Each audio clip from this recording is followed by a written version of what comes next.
giant Lego minifigure and making part by part. Make sure to like and subscribe for more. It really makes me feel happy that people care. And if you notice, I'm using my other printer. I'm using this one since the other one doesn't have that much filament. I keep saying this every video.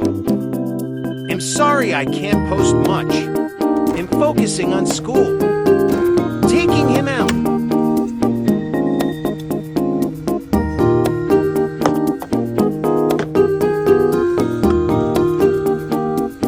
Now I'm making the body. And comment down below what I should print next. Just chill.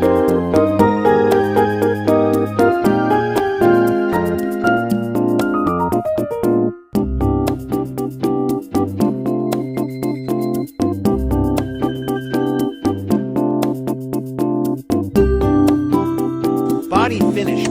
Let's take him out. And made the hands and arms off camera. I'm done putting an arm on. Time for the second.